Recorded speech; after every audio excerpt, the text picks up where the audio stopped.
The rain fell in relentless sheets, drumming against the cracked windshield of Tom's old pickup truck as he navigated the empty streets of Willow Creek. It was past midnight, and the world felt heavy, like the sky itself was grieving. Tom, a single dad with calloused hands and a heart stitched together by years of loss, was driving home from his late shift at the lumberyard. His daughter, Lily, was waiting at home with her babysitter, probably curled up with her stuffed giraffe, dreaming of the mother she barely remembered. Tom's life was a quiet rhythm of work, love, and sacrifice until he saw her daughter figure huddled on the side of the road, barely visible through the downpour. She was sitting on the curb, her scrubs soaked through, her shoulders shaking with sobs that seemed to blend with the rain. Tom slowed the truck, his instincts kicking in. He wasn't the kind of man who could drive past someone in pain. He pulled over, his headlights cutting through the storm to reveal a young woman, her face buried in her hands, her blonde hair plastered to her cheeks. She looked like she'd been broken by the world, and something in Tom's chest tightened.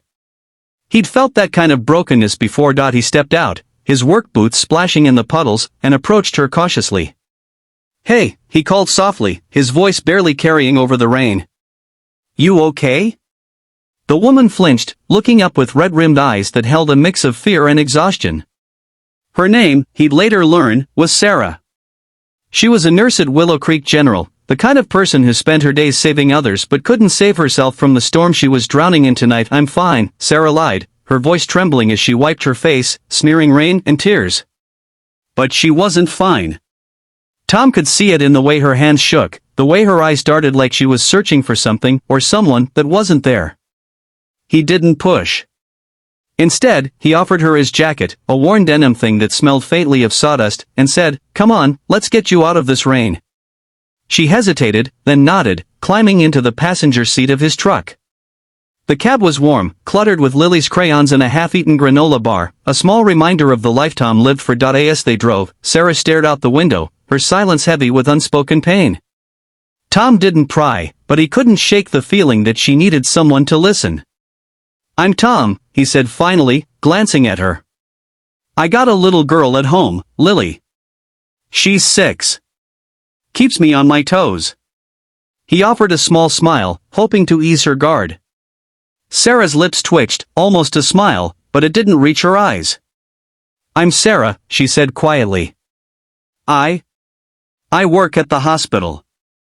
Her voice cracked, and she looked away, clutching her hands in her lap. Tom didn't know it then, but Sarah had lost everything in the span of a week. Her apartment had burned down in a freak electrical fire, taking with it every possession she owned: photos of her late parents, her nursing school diploma, the locket her grandmother gave her before she passed. Her boyfriend, the one person she thought she could lean on, had left her when the weight of her grief became too much for him. And today, she'd lost a patient, a little boy who reminded her of the brother she'd lost to cancer years ago. Sarah was a nurse who poured her heart into saving lives, but tonight, she felt like she'd failed everyone, including herself. They pulled up to Tom's small house, a modest place with a sagging porch and a garden Lily insisted on planting, though most of the flowers were weeds. "You can dry off inside," Tom said, not taking no for an answer. Sarah followed, too tired to argue. Inside, the house smelled of coffee and crayons, and the babysitter, Mrs. Carter, looked up from her knitting with a kind smile.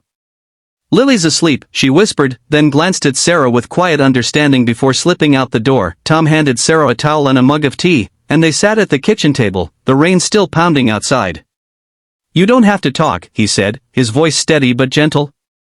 "But if you want to, I'm here." Maybe it was the warmth of the tea or the quiet safety of the house, but Sarah's walls began to crumble. She told him everything, her voice breaking as she spoke of the fire, the breakup, the boy she couldn't save. Tom listened, his heart aching for this stranger who carried so much pain. He knew loss too. His wife, Emily, had died in a car accident 4 years ago, leaving him to raise Lily alone. He didn't say it, but he understood the weight of grief, the way it could make you feel like you were drowning in the rain. The next morning, Sarah woke on Tom's couch, a quilt tucked around her. Lily, a whirlwind of curls and curiosity, was already awake, peering at her with wide eyes. "Are you a princess?" Lily asked, clutching her giraffe. Sarah laughed, the sound surprising her. "No, sweetheart. Just a nurse." Lily grinned and handed her a crayon drawing of a rainbow, saying, "You look sad." Rainbows make people happy. It was the first time Sarah had felt a flicker of warmth in days. Tom insisted Sarah stay until she got back on her feet. He didn't have much, his savings were stretched thin, and the lumberyard wasn't exactly a gold mine, but he had a spare room and a heart big enough to share. Sarah resisted at first, not wanting to be a burden, but Tom's quiet stubbornness and Lily's infectious joy wore her down. Over the next few weeks, Sarah became part of their little world. She helped Lily with her homework, taught her how to braid her hair, and shared quiet evenings with Tom, swapping stories over coffee. In return, Tom and Lily gave her something she hadn't realized she'd lost, a sense of home, but the challenges weren't over. Sarah struggled to rebuild her life. The hospital was understaffed, and her shifts were grueling, leaving her emotionally drained. The insurance money from the fire was slow to come, and she had nowhere else to go. Doubts crept in, maybe she wasn't cut out to be a nurse, maybe she was too broken to start over. Tom, too, faced his own struggles. The lumberyard was laying off workers, and he worried about providing for Lily. Yet, through it all, they leaned on each other. Sarah helped Tom update his resume, and he drove her to interviews for new apartments. Lily, with her boundless optimism, kept them both grounded, her laughter a reminder that joy could exist even in the hardest times. One night, Sarah found Tom sitting on the porch, staring at the stars. "I don't know how to thank you," she said, sitting beside him. "You and Lily, you saved me." Tom shook his head, his voice quiet. "You saved yourself, Sarah. We just gave you a place to do it." He paused, then added, "You remind me that there's still good in the world. That means something." For the first time, Sarah felt hope, not just a flicker, but a flame. She realized that loss didn't have to define her. She could rebuild, not just her life, but her heart. Months later, Sarah moved into a small apartment, her first step toward independence. The insurance money finally came through, and she furnished the place with second-hand treasures, including a framed drawing of Lily's rainbow.